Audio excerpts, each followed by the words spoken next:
So if I can't get a holy company outside, then in my own house, I can get a holy company by keeping these books and reading these books. Actually, when you read the Gospel of Sri Ramakrishna, you are like staying in the Dakshineswar and you are sitting in his room and listening to his words. So it has been so beautifully written by Yam.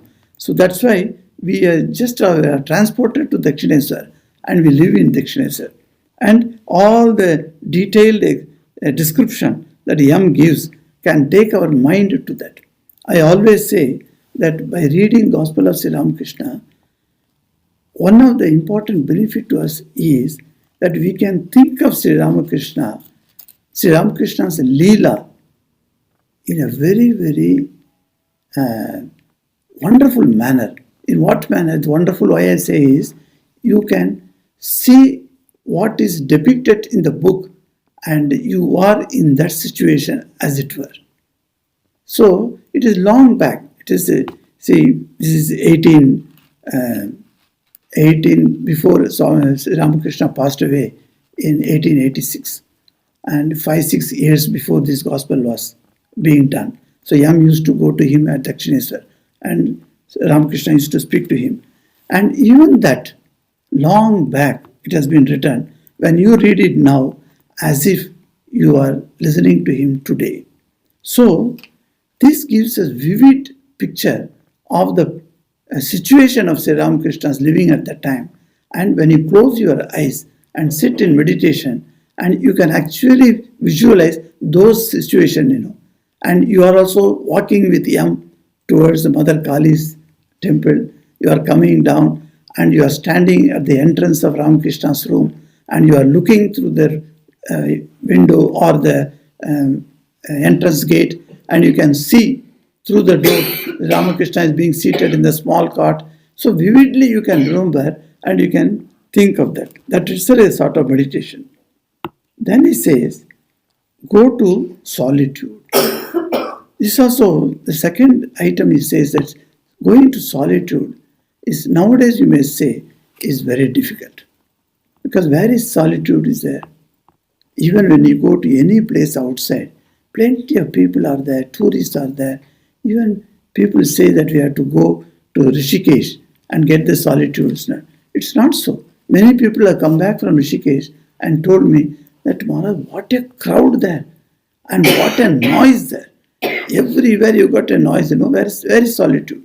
So solitude actually comes later when you develop in spiritual life, then you understand it is in your own mind. But then externally also you require some help of solitude. So solitude is necessary. So I am so happy to tell you that in Ramakrishna Mission tradition, in different centers all over the world, we are having what you call retreats.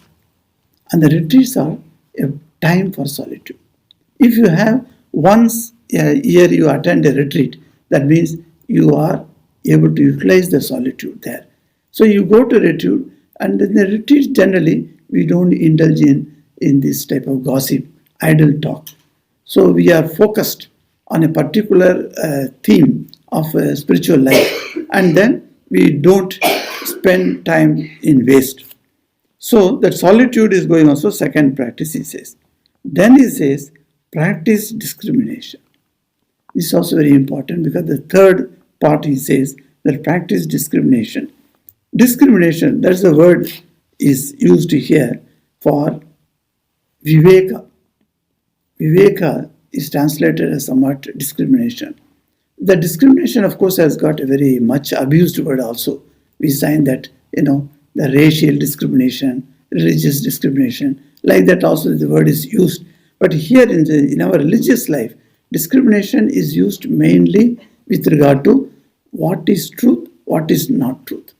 That type of understanding between the two, that is called discrimination. So you discriminate, you try to find out what it is. So what is permanent, what is impermanent? I need something today. Do I need at all really? Or I am wanting it just because to have some type of social understanding. So why should I need it? So like that, you discriminate within yourself. It's called Viveka. So the Viveka Buddhi. Then fourth, he says, prayer to God. Prayer to God also is wonderful.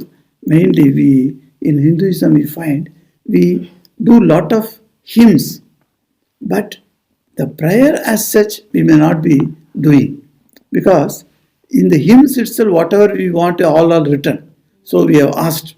So separately we don't do the prayer.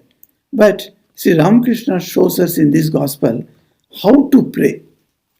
So one student in South Africa wrote down, where all the prayer Sri Ramakrishna does. He took it down separately and put it in one notebook, and you find, how Sri Ramakrishna teaches the children or around him, the people who are seated there, how to pray. We do not know how to pray. Most of us do not know how to pray. We know the prayer of asking, but there are many methods of prayers are there. Particularly in Christianity, there are wonderful systems of prayers are there. Prayers themselves become a contemplation. That's why in Christianity they use the word prayer very often. So the prarthana, we understand in Hinduism, prarthana means only asking. That is what prarthana. It is not so.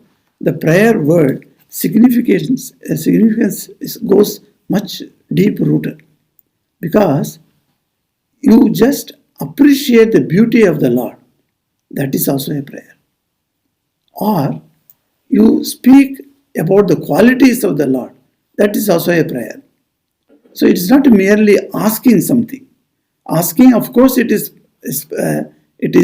you need something, so you ask. Okay, but there are certain things that you don't need to ask, and you can be getting joy by thinking of God.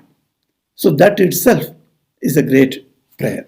So he says here, faith and devotion one must have. There is nothing greater than faith. So Sri Ramakrishna gives one beautiful example of Vibhishana's time. Vibhishana became king, after Ravana's death. Then in his time, he was a great devotee of Rama and Hari also. And in his house, the Tulsi plant was there. When Hanuman went in search of Vibhishana's house, then because he heard that Vibhishana was a great devoted man, and he found in one house there was a Tulsi plant. Then he understood, here must be a Hari's devotee must be there. Then he understood that. So he was a great devotee, and he gave a small leaf. In that he wrote the name of Rama and gave to the man who came and told him, "Oh king, I have to cross this ocean, but I don't have boat, etc." He said, "Take this paper, tie it in your cloth, and then walk." And this fellow started walking on the rivers, on the waters. Then he understood why I am able to walk. It is something wonder thing. Then he took out the leaf and saw it. Then he said, "Oh, only Rama's name is written." The moment he lost the faith, he was drowned. So this is a wonderful story. Sri Ramakrishna explains what is the power of the faith. If you have faith in God, even if you have committed heinous sins, that faith can overcome all those sins. Once Sri Ramakrishna was sitting in that small cot and talking, through the door, he could see outside also.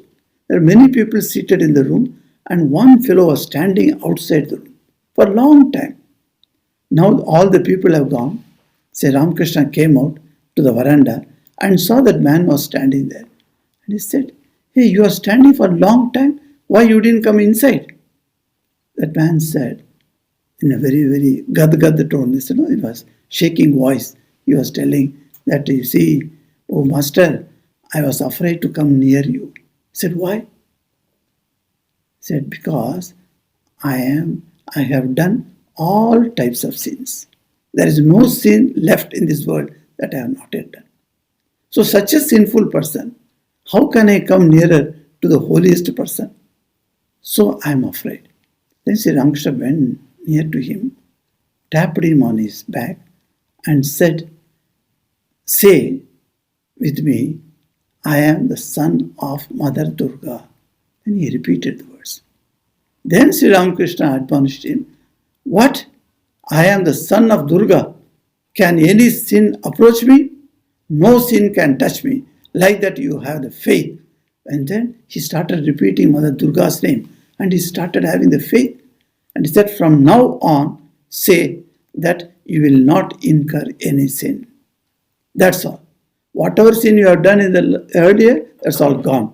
Now you have taken the name of Durga and now you have the faith that you are the son of Durga, so no sin can attach you.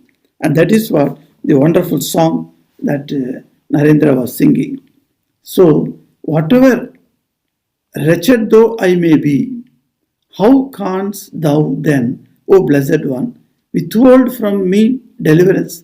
That means you will give moksha to me, mukti to me. How can you withhold that mukti to me? Though I have done all these things, because for through the power of thy sweet name, this wretched soul may still aspire even to Brahmanhood. It can even go to become a Brahmagya Purusha, by taking the sweet name of yours. That is a Durga's name. So, and then Master turns his attention to Narendra. Narendra was sitting there. For some time he just got out of the room and he went out. So at that time Kedar, Prankrishna and others remained. And Master is talking about Narendra. Narendra, he says, he is ever free, never bound by the fetters. That's also a very beautiful explanation of Narendra's spiritual achievement.